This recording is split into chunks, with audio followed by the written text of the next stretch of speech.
Tumerudi. This conversation is mortal. Go catch this thing from the first episode if you're just joining us. So Sana, Yebo. I'm going to keep this up. We've got an hour left to tukule. Lazima kule. Energy. Nitalala. So, okay. But big thank you first of all again to Sarova. We're shooting at Sarova Panafric. Just because they've come through really well. Yes, absolutely. And giving us our own comfortable, quiet place to shoot. That's my biggest fear. Because we're going to eat their lunch, which obviously is going to be amazing. And then we come back to this AC. No, they'll bring the lunch here. Fact. That's even worse. Okay, anyway. We need to walk. Aya, sawa, cool. So, where we left this off is... F-bomb. F-bomb. You've just dropped the F-bomb at Kiss. Yes. Because, and also now, let me just say this, congratulations, you're manning the desk alone. You are running this whole show. That whole situation of Caroline Mutoko that you were telling us about, that you were scared about, again, yes, you are the one doing this. I mastered it. And I need to say this, that shows me something about your character. And that's those are the kind of things that I'm trying to remove out of this. This thing was very hard that you are learning how to do. Yes. It's very difficult. I've been in the studio and seen Caroline do it. It's crazy. So now you are doing this. Yes. What is it about you that made you learn?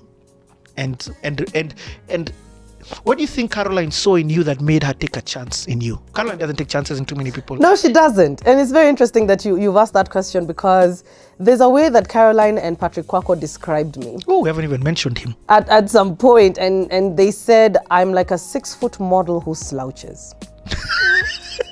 I'm like, really? And they're just like, you have what it takes, but you're like this. You're like at the back of the class. You don't want to be seen. Don't notice me. Don't give me the attention. And the truth of the matter is that is exactly how I am. Look, I can do it, but there's somebody else there who can do it. Pick that one.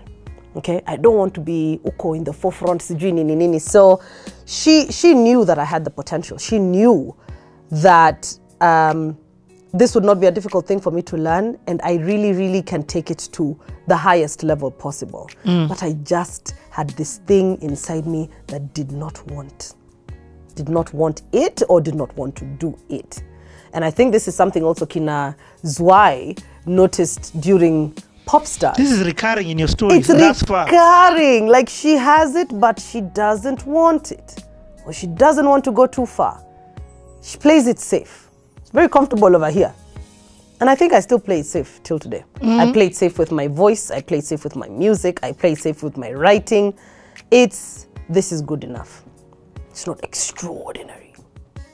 And yet, I think that basically might be what Caroline saw. She saw an extraordinary person who's trying so hard to just be ordinary. Because I'm comfortable being ordinary. So, yeah. So well, again, I'll stick to Caroline. Again, I just want to ask you, from your... Me and Derek have had the opportunity to work with Caroline for a couple of years. From a content creation perspective, we help her set up the YouTube and all those things. And still do actually work with her in different aspects. So I know Caroline, but I would like to hear it from your perspective. What was it like working with Caroline?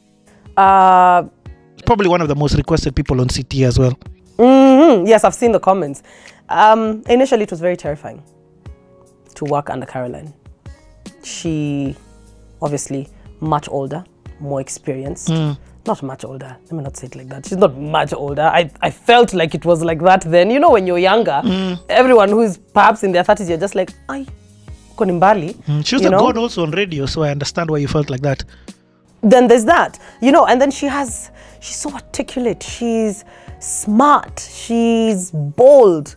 You know, she's having conversations with all these political people, talking political language, and you're just like, Jesus. You know, this is it. Like, this is the epitome of being a radio presenter, you know? And so I was terrified. And then I relaxed and now started learning from her. I think even, honestly, my hand gestures are Caroline's. Like, I remember this time during my appraisal, and she was just pointing out some things. I'm just busy looking at her rings, by the way, but I think that's where this finger thing came from, because I would look at her hands so much when she's trying to express herself or trying to explain things. But I learned a lot from Caroline. I will tell you, during one of my appraisals, she sat me down and showed me pictures of her house that she was putting together, and pictures of her grass, how it was in January and how it was in March. And she told me after the culmination of that conversation was, make sure that you have your name on something of your own. And I've never forgotten that. I remember it to date, even as my house stands. I remember Caroline told me during one of my appraisals, you have to have your name on a document stating that something is yours. And I have that today. Anyway. Let me know it again, just to end this Caroline conversation. Yes. Caroline can also, so Caroline, how do I say this so that people listening understand what it is that I'm trying to say? Caroline is, her strength can be confused. Absolutely. Do you get what I mean? Absolutely. Because Caroline doesn't mince her words. And those are mostly the people who are misunderstood. And I feel like I'm almost there. Because exactly. If I speak truth, if I am blunt, then I'm considered rochafu. I'm considered harsh. But because people don't like to hear the truth. And it goes both ways. If I'm told the truth, I will take it and I will go see what I can do with that truth. I'll not be upset. I'll not feel insulted.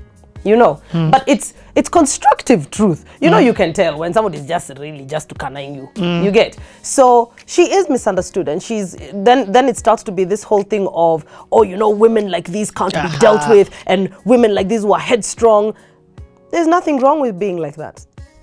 And I will go to what she told me again during one of these appraisals.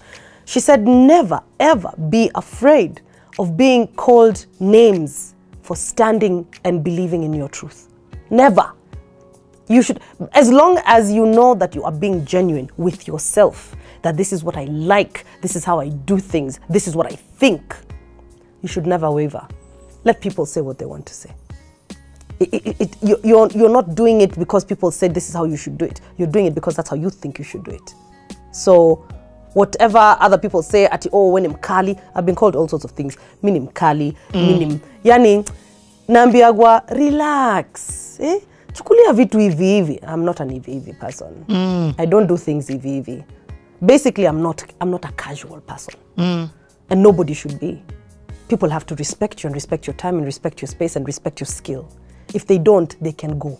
You know?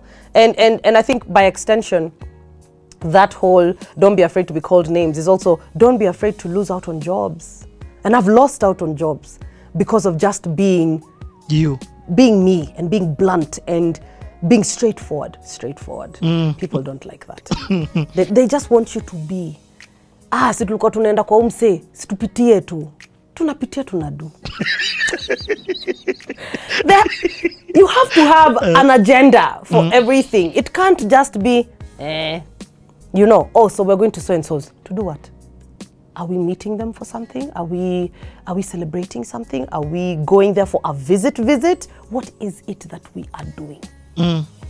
It can't just be, hey, see, we go to Nani's today. Allah. To do? But let me, I'm just that person. Anyway, I wanted to tell you a story about Caroline. There's a time we were having the 24-hour drive for feeding Kenyans. Yep. And we were rotating on the radio. Like, it had to go on 24 hours as we were raising money and people buying things. Caroline didn't, Annie, it's like she didn't get tired. So me, I'm thinking, she's going to do her show. And then she's going to be done at 10. So that I can come in and continue the drive. She didn't leave. You've never seen a terrified radio presenter like myself that day. She did the show with me. I was so terrified. This is the first time now you're doing your show pamoja. Yes. So you're checking in, you know, so she's on the side of the desk, you're waiting for her to run the news and everything, and then you're on this side, you're waiting, nini. And she just sits. And the news is over. And the first song has played. You're thinking, there's only another 2 songs. She needs to leave now. I can't do a link in front of her. Hiya! Link in front of her. Link with her. So she's just like, no, Sana, it's okay, just sit. We're just going to do it together for like an hour. I was terrified. You know, almost, it's like I went back to that time for Capital. Speak only when spoken to. But it was, I mean, I think she did it so easily. Like, she incorporated me into the whole thing because obviously she knew that this is now mid-morning. This is her show. And it went well.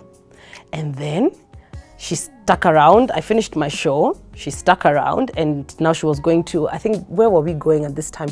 Nakumat Mega. There was some lorries being loaded there. So we needed to like go do like some two vox pops, I think, or something. She said, it's okay, you can ride with me. I'm like, this chick is not going to leave me alone today. So here I am, passenger seat. This is how I sat, baby. As in, she's here just driving. It was a black BMW, I think. I was stiff, because I'm just like, how am I riding in the same car with Caroline? It went well. Yes. I have many stories about Caroline, baby. No, the other ones I'll leave her to tell when she comes. Yes. Again, but let me ask about, you know, the epitome of when people ask me, who do you want to interview on CTA?